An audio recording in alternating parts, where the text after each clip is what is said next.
She teaches Transformation, a course all about finding a purpose in life, at Sacramento State University and at congregations throughout the region. This course is based on her book, also called Transformation. Donna has also published a collection of brief, vibrant motivations called Drive Time Meditations, with recordings on Substack.com. She also writes for 2 PBS outlets, nextavenue.org and America's Heartland. Donna was ordained in New York City in 2009 and is a regular speaker at half a dozen congregations in our area, including ours. In 2023, she received an Artistic License Award from the California Lawyers of the Arts. Her talk today is Thou Mayest. And now let's welcome Donna to our podium.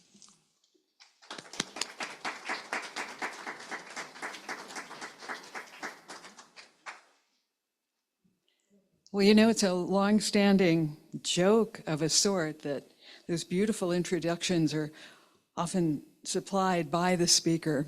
So thank you for that lovely introduction that I wrote for you to say. It's just the way I wanted to hear it. Thank you. You know, it's been many years, but I think some of you will remember some of the early comedy of Lily Tomlin. She used to travel the country doing her stand-up routine long before she was on TV. And she had a series of lines that you could almost always count on her to deliver. Things like, well, basically a series of things that she said worried her. One of them was, I worry that beanbag chairs may someday be antiques.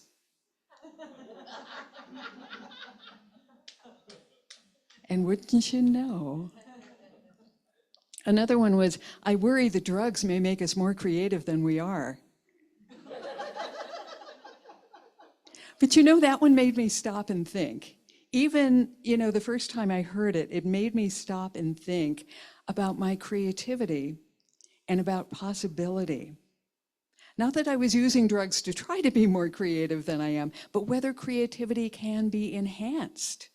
Whether you can add something to it and how that would work. How much creativity do we each have? What's available to us? Is it finite? Do we lose it? Can we boost it? How does creativity work? It really got me thinking about that. So we have Lily Tomlin to thank as the impetus for all of this. Of course, that was long before AI. So now some of those rules are off the table. But I think the answer is still yes.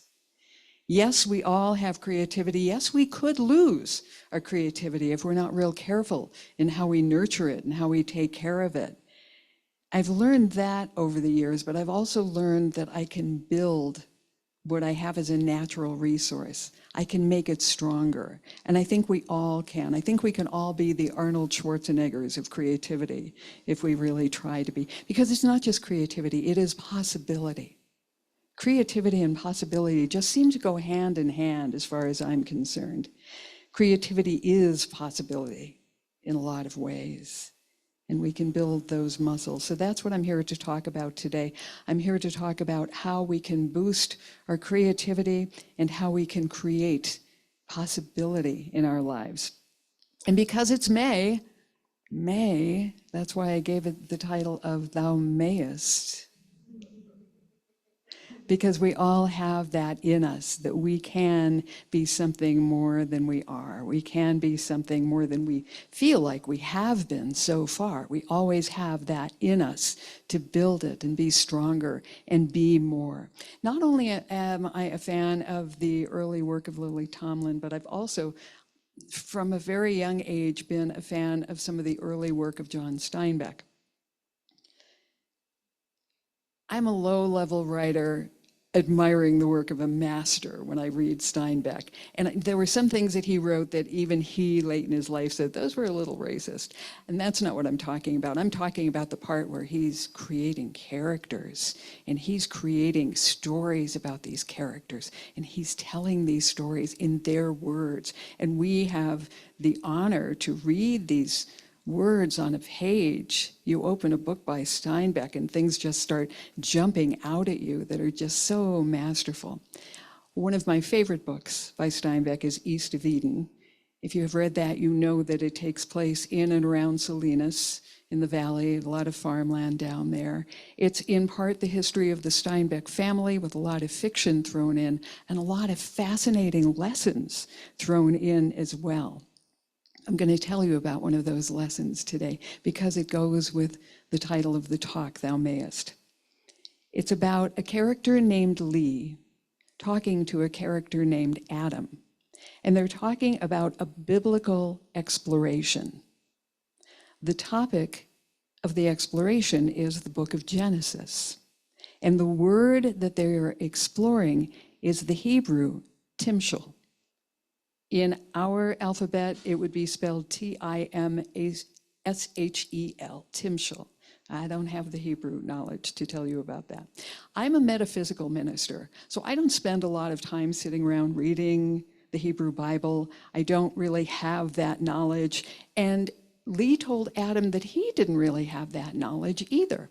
He was speaking from an exploration of the word and the text, but without a religious context for it. He said that in Genesis, Lee said that he found a truth he could believe in. So, wanting to know more about this truth that he found that he could believe in, and wanting to know more about this word, timshel, Lee went up to Chinatown in San Francisco and sat with the other old gentlemen, as they did, exploring topics of interest to them, to talk about the word timshel and how it was translated.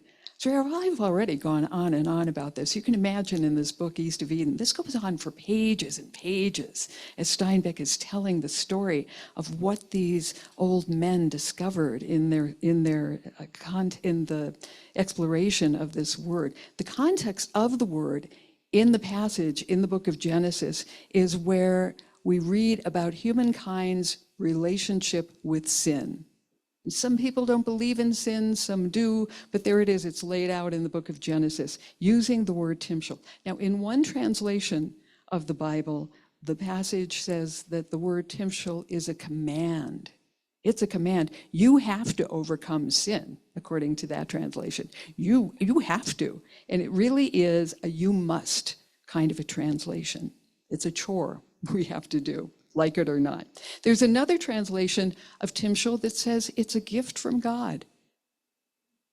It's a gift from God, and we have the opportunity to be relieved of sin with no particular effort on our part. God says, you're relieved of sin, timshel, and so it is, just like that.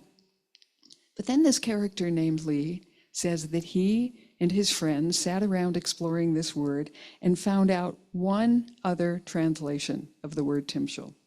And again, this is Steinbeck putting these words into a character's mouth. The translation of timshel is thou mayest. Thou mayest. Thou mayest overcome sin. It's an option. It's an opportunity. It's something that we have a choice to do. It's filled with creativity and it's filled with possibility. Thou mayest. Well, if thou mayest overcome sin is laid out in the book of Genesis, then we can apply that to anything in our lives. It doesn't have to be about sin, if you believe in it or not. It doesn't have to be about, what are the other possibilities? Thou mayest do anything, any form of creativity, any possibility. The door is open. All we have to do is walk through it and make it happen. What a lot of freedom that gives us. Have opportunity is freedom. Our creativity as individuals, as a community in this room, as a community in geographically in our area, or as some connection that we have with other people who aren't near us physically or geographically. We always have the choice of how we interact, of how creative we want to be, of how we use our creativity. Thou mayest. Some people wonder what to do about everything that's happening in the world right now. But if you go into this as an opportunity, if we enter the world every day with that thought, thou mayest, it's up to me to make a difference. It's up to you to make a difference. We have that opportunity to creatively interact with each other in the world as it is right now, not some pie in the sky world. We're here for this reason right now. This is our opportunity. Let's look at what creativity is. A lot of different definitions depending on who's talking. Aristotle thought of creativity as a gift from the gods. I can see that. Psychology today called creativity something that fosters resilience. We could use a little resilience right now. A professor named Richard Foster from Yale says creativity sometimes combines old ideas in new ways. He sees it as a form of reinvention of ourselves every day. And there was another definition I came across that says creativity is a phenomenon whereby something new and valuable is formed. We don't always look at our creative selves as new and valuable, but that definition allows it to be, thou mayest. A long time ago, I saw I was not a child at the time, but I was a student of theater-related things and saw a children's play called Marmalade Gumdrops. It was very interesting. It was all about nurturing and fostering creativity and empowering kids to feel like they had the power of imagination, the power to be creative. And until I saw that play, I had not really thought about creativity that way. I hadn't thought about gumdrops that way either. The name of the play was Marmalade Gumdrops. And it allowed such an interesting way to look at gumdrops. Because you probably know this. I mean, you eat Jelly Bellies and you realize there's a whole range of flavors of Jelly Bellies, right? You've also had Jelly Bellies or jelly beans of some sort that don't taste that good. They don't really have any flavor. They're like generic jelly beans. No particular flavor at all. But the lesson of the play is just that. The line from which the title comes is, imagination is like marmalade gumdrops. Once you've tried it, you'll never settle for just plain. Marmalade gumdrops. Imagination is just like that. Once you have done something that is imaginative and creative, why would you go back to doing something that isn't? Why would you ever just sit back and not be creative? We're fostering that creativity in ourselves every time. How we use our imaginations is part of our choice in life.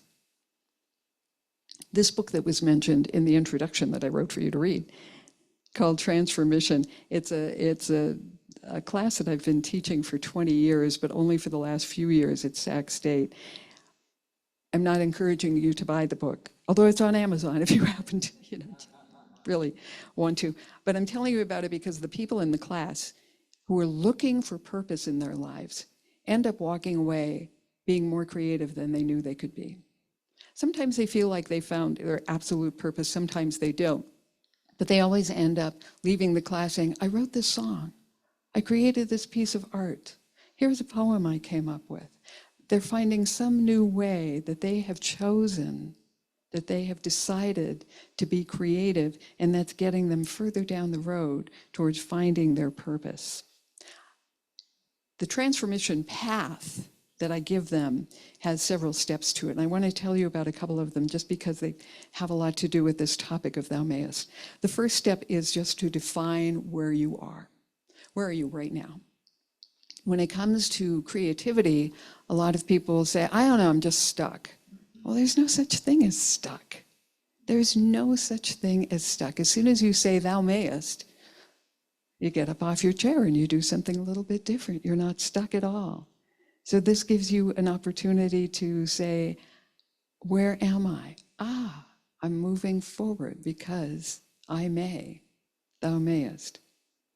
There's a step that has to do with what you're willing to release in your life in order to find purpose.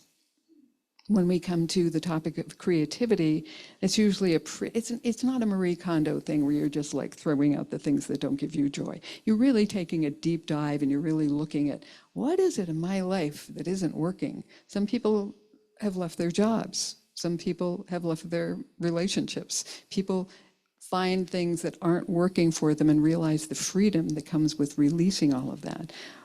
Well, maybe that's true of your creativity too. Maybe you need to come up with a new space in your life where you can paint, where you can create music, where you can record something where you are releasing your old environment and then stepping into something new because thou mayest, and it's creativity. It sounds harsh, but there are a lot of choices to make that seem hard at the time, but really set you on a course toward that possibility and that creativity, finding what does work in your life. I am as much a student of the work that I do as I am a teacher. And in every class that I teach, there's something that I walk away with that I didn't know about myself. Because I want to see that possibility, because I want to make those choices and make those changes.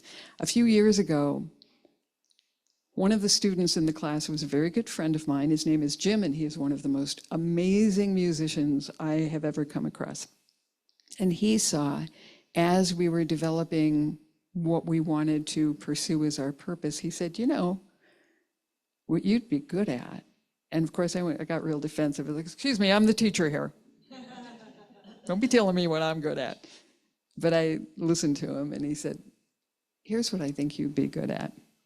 He saw something in me that I had not even noticed in myself, something that he thought maybe I should pursue. And I did. What it is not important, but the fact that someone pointed out to me, here's what I think you could do, made all the difference in the world. So when you're allowing yourself to be creative, when you're allowing yourself to find that possibility, listen to the people in your circle. Don't dismiss them and say, no, I know myself better than you do. Listen to them, hear what they have to say. It can change your life. And they are, because they're in your circle, allowing you that possibility. I had people around me when I was in 5th grade who didn't necessarily see my possibility. In 5th grade, I remember my teacher and my parents telling me that talking was something of a curse for me, and it was really going to be a bad thing, and I was going to end up in detention or maybe in the principal's office if I kept talking. I had no idea that I was practicing for my career. It was very clear to me. It took them years to see it. This is how I make a living, people. Maybe someone talked you out of your creative superpower. Maybe someone did, and maybe you took them a little bit too seriously at that point in your life, but it's never too late to start over. It's never too late to say, maybe I am good at that. Maybe I want to pursue that. Maybe there's possibility. Thou mayest. There's another step in this process of transformation that's really a good topic for today's lesson, and it is simply listen and say yes. Listen to yourself. Listen to the people in your circle who know you. Listen to strangers who are just noticing you for the first time. Sometimes they're the people who really see you. Listen, and then say yes. So much possibility, so much creativity. Why wouldn't I pursue this? Of course. And keep in mind that it's always nicer if you do something new and creative for someone else and not for yourself. I don't have a lot of technical know-how. You would not find me creating a new app, but I know people who have, and a lot of people say, I'm going to create this new app because I think it's going to make a lot of money for me. What if you created that new app because it would change the lives of people who feel lonely or people who are looking for something extra in your life. What if whatever your creative superpower is, what if you did it for someone else and were a little less concerned with your own end result? Use your creativity and your superpower for someone else. Be selfless in your creativity. Thou mayest, Timshel. Every day is a gift. Every day is a blank slate, and it's ours to use however we want to use it. That is a gift. That is something that we all have access to. It's a gift from the gods. It's a way to look for new ideas. It's a way to foster resilience. It's all those things that I told you when I was defining creativity. And it allows you to never settle for just plain. Take a look at where you are, what you want to release, what you want to bring into your life, and consider all of those possibilities as accessible to you, part of your spiritual superpower. John Steinbeck, in writing through his characters, said that Timshel is the most wonderful word in the world. And I think it is, because it gives us that power and that possibility. So in May and every month, keep it in mind, thou mayest. And so it is.